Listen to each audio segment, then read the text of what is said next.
Di ba po bukas yung meeting niyo with the Japanese investors? Lola, alam mo, gusto namin talagang pasalamatan ka dahil sa tulong na ginawa mo sa amin sa mga Japanese investors. Pero hindi mo na dapat, abalahin yung sarili mo dahil okay na naman eh. Dapat mo lang gawin ngayon, di ba, you like coffee? Pagtimpla mo si Lolo ng coffee. Oh yeah, I like my coffee black and hot as hell. Oh, very simple. Gaston. No. I want you to make a PowerPoint presentation for tomorrow's meeting. Gusto ko ipakita natin sa mga Hapon na yan ang massive advertising campaign natin for this coming Christmas season. PowerPoint presentation, Lolo? I will do it right away. Good. Oh, Lola, could you bring that coffee to my office, please?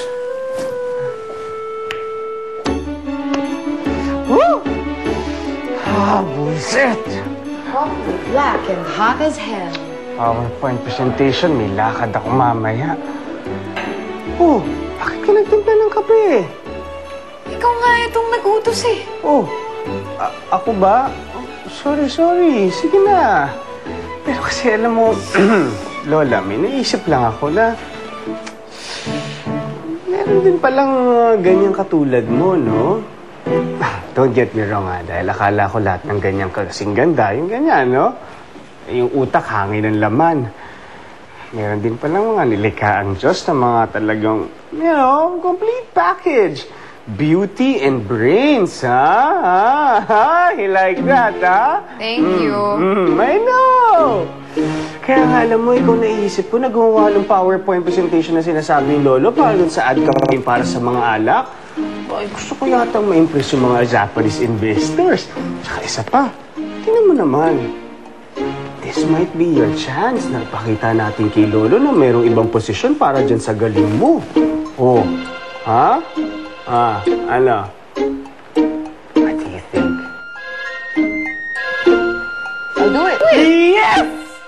That's my girl! Very good ka dyan, ha? Alam mo, you just have to email it to me tonight. Just in case meron akong kailangan i-check pa o may suggestion ako, di ba? Gusto mo yan. Okay. Ako nang bahala dito. Mag-isipan mo na yung PowerPoint presentation para Very good ka dyan. Sige na. Lola. Heto na! Nakakaloka. Hindi na kita sasagutin.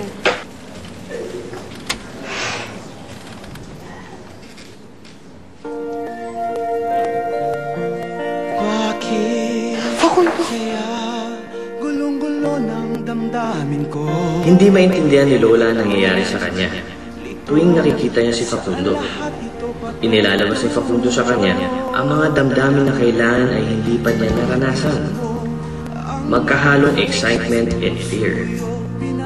Sabik siya na matuklasan ang mga pagbabago nangyayari sa buhay niya, bilang si Lola. At takot na tuluyan talikuran ng dating buhay bilang si Lalo.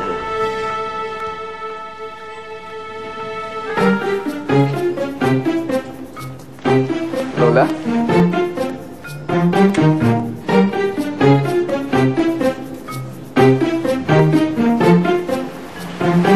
Hi! Yung cord ng phone, kinonect ko, natanggal eh. Ayun, okay na siya. Lola, yung tungkol sa nangyari. Hello, Distilleria Lobregat. Yes, sir. No, sir. Yes, sir. Let me connect. Hello, Distilleria Lobregat. Okay, sir. Let me just check kung tapos na yung meeting niya, ha?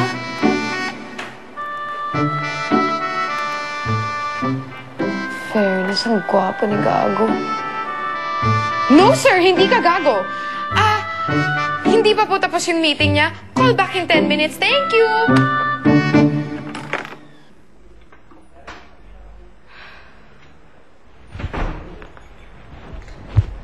Ano bang nangyayari sa akin?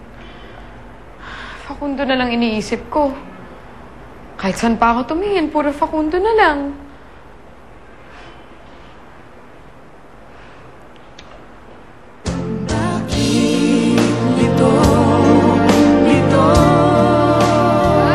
Tigilan mo na ako! Ano ba? Tama na! Tama na! Layuan mo na ako!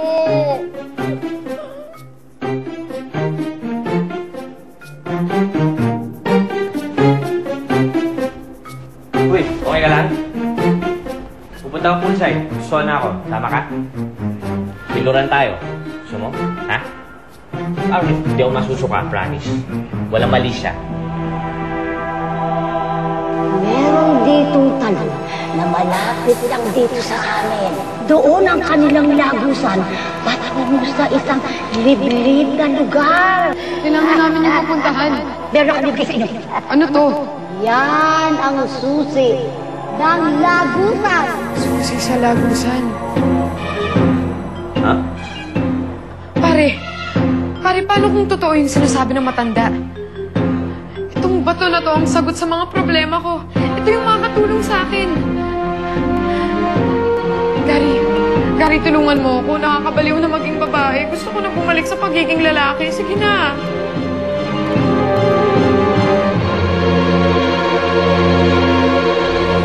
I'll get it! Okay. Mommy? Ikaw ang mommy ko? Sobra-sobra po ang pagsisikap ni Gaston para mapaunlad ang Destilleria Lobregat. Tulad po ngayon, nandun siya sa opisina, nagpupuyat. I'm impressed.